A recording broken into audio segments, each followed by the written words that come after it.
नमस्कार, स्वागत है आप सभी का वाईबीएन बिहार झारखंड में। मैं हूं आपके साथ मोदिता त्रिपाठी।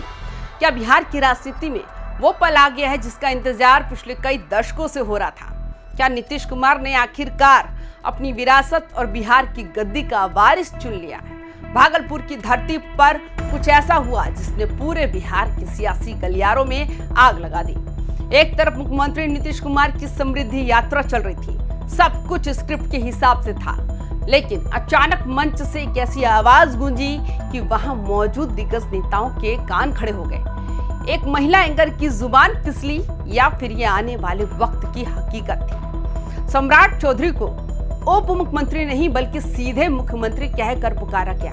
और दिलचस्प बात तो देखिए, नीतीश कुमार ने न सिर्फ इसे मुस्कुराकर सुना बल्कि मंच पर सम्राट चौधरी के कंधे पर हाथ रखकर कुछ ऐसा इशारा किया जिसे ताजपोशी का संकेत माना जा रहा है। आज की इस विशेष रिपोर्ट में हम भागलपुर के उस मंच की एक एक हलचल का विश्लेषण करेंगे, तो वीडियो को अंत तक जरूर देखिएगा क्योंकि बिहार का अगला मुख्यमंत्री कौन होगा उसकी तस्वीर अब साफ होने लगी है धीरे धीरे। वाकया भागलपुर के जगदीशपुर का है। नीतीश कुमार अपनी समृद्धि यात्रा के चौथे चरण में बेजानी पंचायत पहुंचे थे। मंच पर सम्राट चौधरी, विजय चौधरी और दिलीप जायसवाल जैसे कद्दावर नेता मौजूद थे। माहौल तब गरमाया जब संबोधन के लिए सम्राट चौधरी को बुलाया गया। मंच संभाल रही एंकर ने जोश में आकर सम्राट चौधरी को बिहार का मुख्यमंत्री कहकर संबोधित कर दिया। अब आप कहेंगे ये तो महज एक गलती हो सकती है, लेकिन राजनीति में स्लिप ऑफ टंग जैसी कोई चीज नहीं होती, खासकर तब जब नीतीश कुमार खुद राज्यसभा चुनाव जीत चुके हैं और अगले महीने मुख्यमंत्री की कुर्सी छोड़ने वाले हैं। जब एंकर ने सम्राट चौधरी को मुख्यमंत्री कहा तो सम्राट चौधरी ने भी कोई विरोध नहीं किया बल्कि बड़े अदब से हाथ जोड़कर भाषण शुरू किया। सियासी पंडित कह रहे हैं ये एंकर की गलती नहीं बल्कि बिहार की हवा का वो रुख है जो अब धीरे धीरे सबको समझ आने लगा है। तो आप भी ये वीडियो देखिए और बताइए। अब मैं माननीय उप मुख्यमंत्री बिहार श्री सम्राट चौधरी सर को यहाँ पर आमंत्रित करती हूँ। हमारे माननीय उप मुख्यमंत्री, एक बार जोरदार तालियों से माननीय मुख्यमंत्री का स्वागत करेंगे। माननीय मुख्यमंत्री का स्वागत करेंगे। इस पूरे कार्यक्रम में जो सबसे ज्यादा चर्चा का विषय रहा वो था नीतीश कुमार और सम्राट चौधरी के बीच का बॉन्डिंग। भाषण खत्म होने के बाद नीतीश कुमार खुद सम्राट चौधरी के पास गए, भीड़ से निकलते हुए उनके पास पहुंचते ही उनके कंधे पर हाथ रखा और जनता की तरफ इशारा करते हुए उन्हें प्रणाम करवाया, हाथ उठाने के लिए कहा। ये दृश्य भागलपुर से पहले मधेपुरा, अररिया और पूर्णिया में भी देखा जा चुका है। हर जगह नीतीश कुमार का सम्राट को इस तरह तवज्जो देना, उनके कंधे पर हाथ रखना एक बहुत बड़ा राजनीतिक संदेश है। जानकार मानते हैं कि नीतीश कुमार अब सम्राट चौधरी को प्रोजेक्ट कर रहे हैं। वे जनता को ये बता रहे हैं कि उनके बाद लव कुश समीकरण की कमान अब सम्राट के हाथों में सुरक्षित है। सम्राट चौधरी भी नीतीश की तारीफ करते नहीं थक रहे हैं। उन्होंने उनके 20 साल के सुशासन का जमकर बखान किया। ये केमिस्ट्री बता रही है कि एनडीए के भीतर सत्ता हस्तांतरण की तैयारी पूरी हो चुकी है। तो आप इस वीडियो को पूरा देखिए कि क्या क्या नीतीश कुमार ने मन से बातें कही और सम्राट चौधरी का रिएक्शन क्या था। वाला कुछ काम किया था जी, सब पहले वाला गड़बड़ था। अब जानते हैं 7 साल में हट गया था तो अपना पत्नी को बना दिया था। कोई महिला के लिए कुछ काम किया है? और हम ही लोगों ने सबके लिए, महिला के लिए और लड़का के लिए काम किया। कुछ काम किया वो सब? तो वो सब कोई काम नहीं किया है और सब तरह से काम किया गया है। अब जितना काम किया जा रहा है सरकार में शुरू से और केंद्र सरकार का इतना सहयोग मिल रहा है और जितना ज्यादा जो आपको हम बता दिए कि सब के सब लोग इतना मदद कर रहे हैं और इतना मदद होगा और यहाँ जो काम हो रहा है बिहार बहुत आगे बढ़ेगा।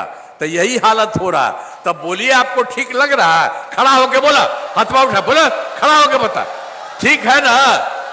अब आप इधर आइए, देखिए, आइए सब लोग आइए।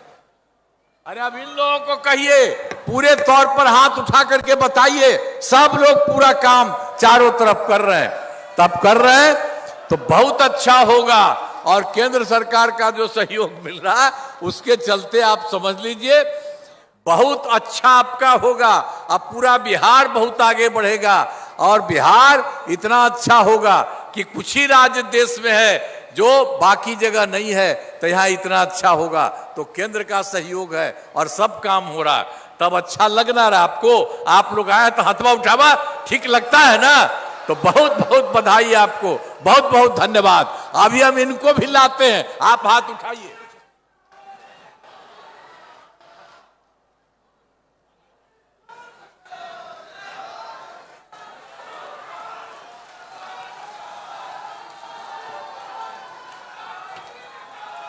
एक और बड़ी खबर जो सियासी गलियारों से छनकर आ रही है वो ये कि बीजेपी के आंतरिक सर्वे में सम्राट चौधरी को सबसे ज्यादा लोकप्रिय और आक्रामक नेता माना गया। सम्राट चौधरी ने जिस तरह से नीतीश सरकार में गृह विभाग को संभाला है और लॉ एंड ऑर्डर पर पकड़ बनाई है, उससे दिल्ली दरबार भी खुश है। एंकर ने जो मुख्यमंत्री शब्द का इस्तेमाल किया उसे कई लोग बीजेपी की कार्यकर्ताओं की दबी हुई इच्छा के रूप में देख रहे हैं। पिछले कई महीनों से बीजेपी की कार्यकर्ता अपने नेता को सीएम के रूप में देखना चाहते हैं और भागलपुर की घटना ने उस आग में घी डालने का काम किया। क्या ये महज संयोग था या फिर कार्यकर्ताओं का उत्साह जो एंकर की जुबान से निकल गया? अब सवाल ये है कि सम्राट चौधरी ही क्यों? दोस्तों, नीतीश कुमार अब राज्यसभा जा रहे हैं। चर्चा तेज है कि उनके बाद बिहार का मुख्यमंत्री बीजेपी से ही होगा। बीजेपी में वैसे तो कई नाम हैं, लेकिन सम्राट चौधरी का कद सबसे बड़ा है।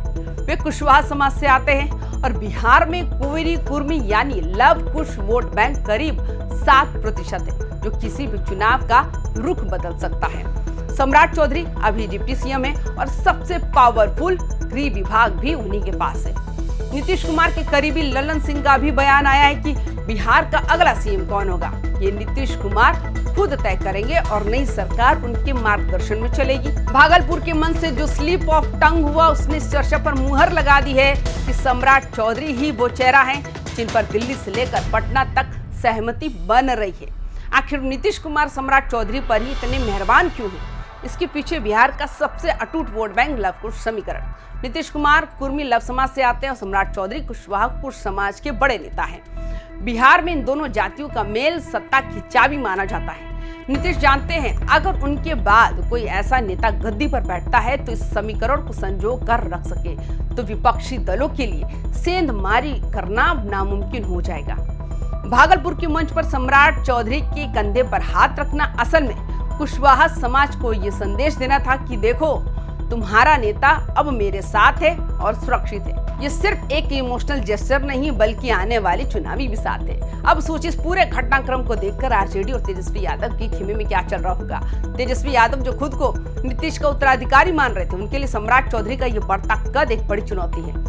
अगर नीतीश कुमार खुद सम्राट का हाथ पकड़कर उन्हें जनता के सामने पेश कर रहे हैं तो इसका मतलब है कि महागठबंधन के लिए पिछड़ा और अति पिछड़ा वोट बैंक बचाना मुश्किल हो जाएगा। भागलपुर की इस घटना के बाद आरजेडी के नेता इसे गलती बताकर टालने की कोशिश कर रहे हैं, लेकिन अंदर ही अंदर उन्हें भी पता है कि बिहार में अब एक नई पॉलिटिकल लाइन खींच चुकी है। क्या नीतीश के मार्गदर्शन में चलने वाली ये नई सरकार तेजस्वी के सपनों को चकनाचूर करेगी? तो दोस्तों, क्या भागलपुर का ये मंच बिहार की नई राजनीति का लॉन्चिंग पैड बन गया? क्या एंकर की वो एक गलती असल में आने वाली हकीकत की मुनादी थी? नीतीश कुमार का सम्राट के कंधे पर हाथ रखना और उन्हें सारे मंच तवज्जो देना साफ बताता है कि बिहार में अब सम्राट युग की शुरुआत होने वाली है। आपको क्या लगता है, क्या सम्राट चौधरी बिहार के अगले मुख्यमंत्री के रूप में एक सफल नेता साबित होंगे? क्या नीतीश कुमार का ये फैसला बिहार एनडीए को और भी मजबूत करेगा? अपनी राय कमेंट बॉक्स में जरूर दें। बिहार की राजनीति की हर ऐसी इनसाइड स्टोरी के लिए YBN बिहार झारखंड को अभी सब्सक्राइब करें। जय हिंद, जय बिहार।